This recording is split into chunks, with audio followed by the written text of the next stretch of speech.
नमस्कार विद्यार्थी मित्रांनो, नोट्स इन मराठी या आपल्या शैक्षणिक यूट्यूब चॅनलवर तुमचे मनापासून स्वागत आहे. आजची आपली चर्चा खूपच खास असणार आहे. हो, कारण आज आपण अशा एका विषयावर गप्पा मारणार आहोत, जो ना थेट आपल्या मातीशी जोडलेला आहे, आपल्या मुळांशी आणि जगण्याच्या एका अतिशय खऱ्याखुऱ्या वास्तवाशी जोडलेला आहे. अगदी बरोबर. आणि तो विषय म्हणजे कवयित्री बहिणाबाई चौधरी यांची कापणी ही अजरामर कविता. हो, पण म्हणजे आज आपण या सखोल चर्चेत फक्त कवितेच्या ओळींचा अर्थ सांगून थांबणार नाही आहोत. नाही, अजिबात नाही. आपण त्यामागचं शेतकऱ्याचं प्रत्यक्ष जगणं आणि काळानुसार शेतीत झालेले बदल समजून घेणार आहोत. हो, आणि भाषेची ताकद सुद्धा. म्हणजे ह्या सगळ्याचा एक सखोल वेध आपण घेणार आहोत. ठीक आहे, आपण हे थोडे उलगडून पाहूया, कारण साहित्याकडे केवळ शब्दांची जुळवाजुळव म्हणून पाहता येत नाही, नाही का? खरंय, बहिणाबाईंच्या कविता म्हणजे ना कृषी संस्कृतीचा एक अतिशय जिवंत दस्तऐवज आहे. जेव्हा आपण या साहित्याच्या मुळाशी जातो तेव्हा त्यातलं निसर्गचक्र आणि शेतकऱ्याचे हाडाला जोमणारे कष्ट आपल्यासमोर उभे राहतात. नक्कीच. आणि आजच्या या चर्चेचा मुख्य उद्देशच हा आहे की हे केवळ कविता वाचन न राहता त्यातून कृषी जीवन आणि आजचे बदल समजून घेणं. आणि म्हणूनच ही चर्चा खूप रंजक होणार आहे. म्हणजे बघा ना, कवितेची सुरुवातच आपल्याला थेट एका वेगळ्याच जगात घेऊन जाते. थेट शेतातच म्हणूया आपण. हो, शेतातच. आता लागे मार्गे सर, आली कापणी कापणी असं त्या म्हणतात. मार्गशीर्ष महिना सुरू झालाय आणि हिवाळ्याची साहूल लागलेली असते. अशा वेळी जमिनीला मोठ्या भेगा गेलेल्या असतात, ज्याला आपण तडे जाणं म्हणतो, आणि संपूर्ण शिवार ना पिवळ्या धम्मक पिकाने भरून गेलेलं असतं. एकदम चित्रदर्शी ओळी आहेत ह्या. हो ना.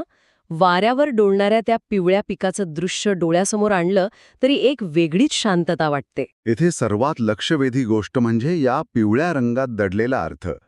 तो पक्वतेचा, समृद्धीचा रंग आहे, वर्षभराच्या मेहनतीला फळ आल्याचा रंग आहे. बरोबर. पण या दृश्यासोबतच ना एक फार मोठा आणि तीव्र भावनिक बदल शेतकऱ्याच्या बाबतीत घडत असतो. कवयित्री जेव्हा खाली ठेवा रे गोफणी असं म्हणते, तेच मला विचारायचं होतं. म्हणजे गोफण बाजूला ठेवून आता विळ्याला धार लावायची, या प्रवासाबद्दल थोडं सविस्तर सांगता येईल का? हो, नक्कीच. आता थोडा विचार करूया आपण. गोफण कशासाठी वापरली जाते? पाखरांना उडवण्यासाठी. अगदी बरोबर. पिकांचं रक्षण करण्यासाठी. पीक जोवर शेतात उभं आणि कच्चं असतं तोवर शेतकरी एका रक्षकाच्या भूमिकेत असतो. एखादा पहारेकरी जसा सतत सावध असतो तशी त्याची अवस्था असते. म्हणजे आई जशी काळजी घेते तसं. अगदी तसंच. पण आता पीक पूर्णपणे तयार झालंय, दाणे पक्व झालेत, म्हणजे आता रक्षणाची वेळ संपली. अच्छा. सुटकेचा निश्वास टाकण्यासारखा आहे. आणि आता वेळ आली आहे ती प्रत्यक्ष कापणीची. निसर्गाच्या चक्रातील हा असा टप्पा आहे जिथे रक्षणकर्त्याला आता कापणी करणाऱ्याची भूमिका वठवायची आहे. बापरे, हे खूपच वेगळ्या दृष्टिकोनातून पाहिल्यासारखं झालं. म्हणजे एका अर्थाने एक मानसिक ताण संपून लगेच दुसरी जबाबदारी सुरू होते. हो, आणि तीही शारीरिकदृष्ट्या अधिक कष्टाची. कारण कापणीची घाई असते, निसर्गाचा काही भरोसा नसतो, कधीही वातावरण बदलू शकतं, अवकाळी पाऊस येऊ शकतो. अगदी बरोबर पकडलत. आणि म्हणूनच पुढे कवितेत म्हटलंय, ये ठेवा पाजवुनी. म्हणजे विळ्यांना अगोदरच धार लावून तयार ठेवा. हो, यातला वेग आणि ती लगबग स्पष्ट जाणवते. वेळ अजिबात दौडायचा नसतो. आणि या लगबगीतले कष्ट किती भयानक असतात. आजकाल आपण शहरात वातानुकूलित ऑफिसात बसून काम केलं की म्हणतो खूप थकवा आलाय. पण प्रत्यक्ष शेतात रखरखत्या उन्हात खाली वाकून जेव्हा सतत कापणी होते आणि पिकांची थाप लागते. थाप म्हणजे मोठे ढीग. हो, ढीग. तेव्हा त्या अफाट शारीरिक श्रमामुळे आली डोळ्याले झापणी अशी अवस्था होती.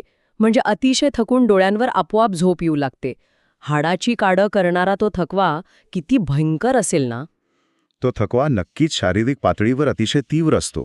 पण मला वाटतं त्यात एक वेगळं मानसिक समाधानही असतं. कसं काय? कारण वर्षभराच्या कष्टाचं फळ आता ढिगाऱ्याच्या रूपात प्रत्यक्ष समोर उभं असतं. एक दाणा मातीत पेरून त्यातून हजारो दाणे निर्माण करण्याची जी किमया आहे ती आता पूर्णत्वास गेलेली असते. खरंय. त्यामुळे ती श्रमामुळे डोळ्यावर येणारी झोप ही सुखाची असते. शेतकऱ्यांसाठी हा प्रवास समजून घेणं हे खऱ्या अर्थानं कृषी संस्कृतीचा हृदय समजून घेण्यासारखं आहे. हे सगळं ऐकताना ना मला एक गोष्ट प्रकर्षाने जाणवते, ती म्हणजे या भावना व्यक्त करण्यासाठी वापरलेली भाषा. खानदेशी बोलीभाषा. हो, बहिणाबाईंच्या खानवेशी बोलीभाषेचा तो रांगडेपणा अतिशय गोडवा आहे त्यात. प्रमाण भाषेतले ल आणि न इथे य आणि न होतात. इळाचा इया होतो. हो, पिवळेचं पिवळे होतं, डोळ्याची ऐवजी डोळ्याची आणि कापणीची कापणी. हे शब्द किती आपलेसे वाटतात. हीच तर बोलीभाषेची खरी ताकद आहे. अनेकदा आपण प्रमाण भाषेच्या चौकटीत बोलीभाषेला थोडं कमी लेखतो. अशुद्ध मानतो आपण बऱ्याचदा. हो, पण हे स्पष्ट करणं आवश्यक आहे की ही केवळ शब्दांची मोडतोड नाहीये, तो त्या मातीचा अस्सल आवाज आहे. खानदेशातील बोलीभाषेची तीच खरी ओळख आहे. बरोबर. जेव्हा शेतकरी बांधावर उभा राहून बोलतो तेव्हा तो व्याकरणाचे नियम पाहत नाही. तो थेट आपल्या भावना व्यक्त करतो. यामुळेच ही कविता अधिक जिवंत वाटते. म्हणजे बोलीभाषा ही त्या समाजाचा श्वास असते असं म्हणायला हरकत नाही.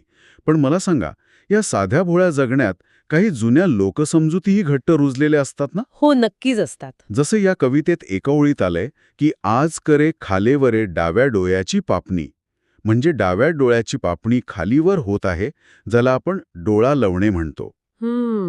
समाजात अशी समजूत आहे की असं होणं हे शुभ मानलं जातं.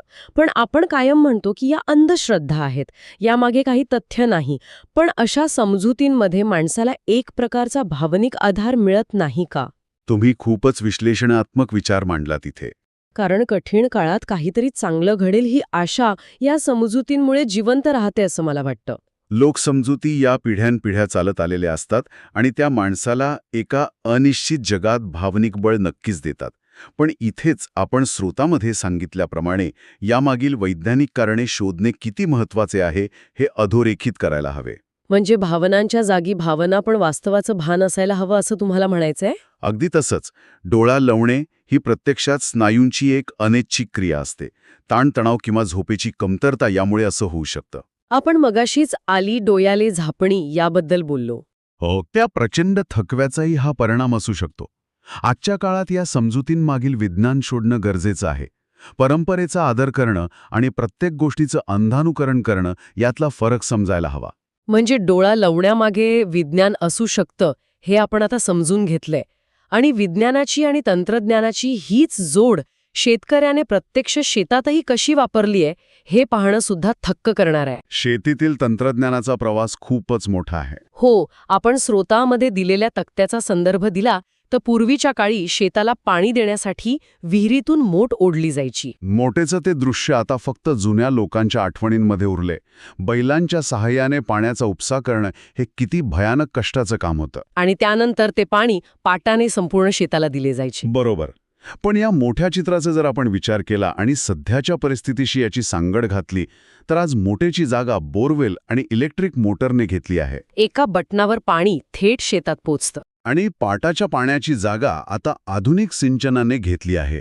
तुषार सिंचन आणि ठिबक सिंचन, नाही का? हो, अगदी तेच. स्प्रिंकलर आणि ड्रिप इरिगेशन ही आधुनिक आणि पाणी वाचवणारी पद्धत आहे. हे ठिबक सिंचनाचं तंत्रज्ञान खरंच खूप भारी आहे. प्रत्येक रोपाच्या मुळाशी थेट थेंब थेंब पाणी दिलं जातं. यात पाण्याची कितीतरी मोठी बचत होते. हे बदल फक्त पुस्तकात वाचण्यासाठी नाहीत बरं का. मानवाने श्रमाची बचत आणि साधनसंपत्तीचा म्हणजे पाण्याचा योग्य वापर करण्यासाठी केलेली ती प्रगती आहे हे आपण समजून घ्यायला हवं. खरंय, आज पाण्याची भीषण टंचाई असताना ठिबक सिंचनासारख्या पद्धती या केवळ सोयीच्या राहिल्या नाहीत तर त्या अत्यावश्यक बनल्या आहेत. एकदम बरोबर.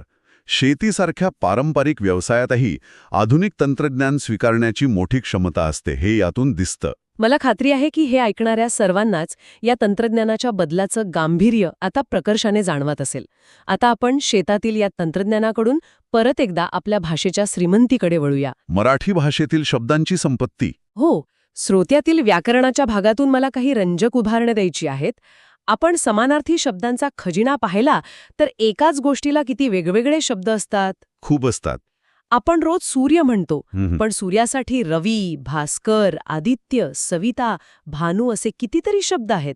तसंच रात्रीसाठी रजनी, यामिनी, निशा हे शब्द ऐकायलाच किती छान वाटतात. हो, आणि मराठी भाषेतील ही शब्दांची विविधता आपले विचार अधिक अचूक आणि प्रगल्भपणे मांडण्यास खूप मदत करते.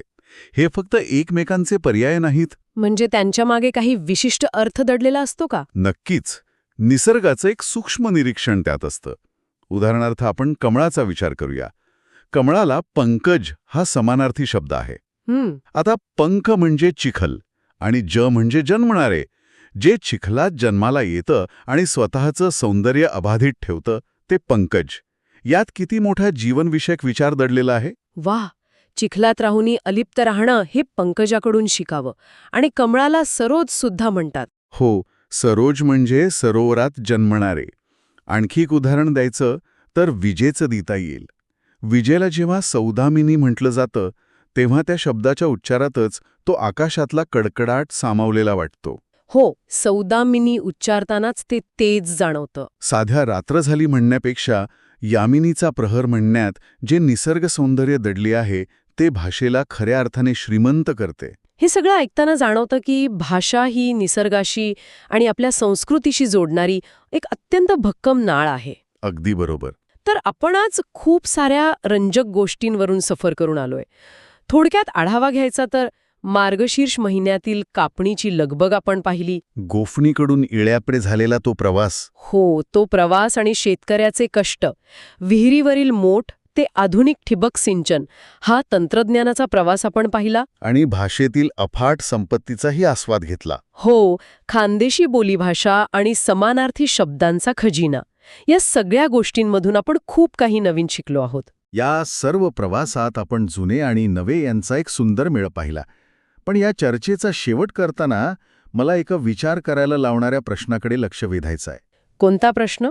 शेतीची साधने बदलली, सिंचनाच्या पद्धती बदलल्या, पण खाऱ्या घामातून सोन्यासारखं पीठ पिकवणाऱ्या शेतकऱ्याच्या कष्टाचं मूल आणि त्या मातीशी असलेली नाळ आजच्या या तंत्रज्ञानाच्या युगात आपण खरोखरच टिकवून ठेवली आहे का? हा खरोखरच खूप अंतर्मुख करणारा विचार आहे.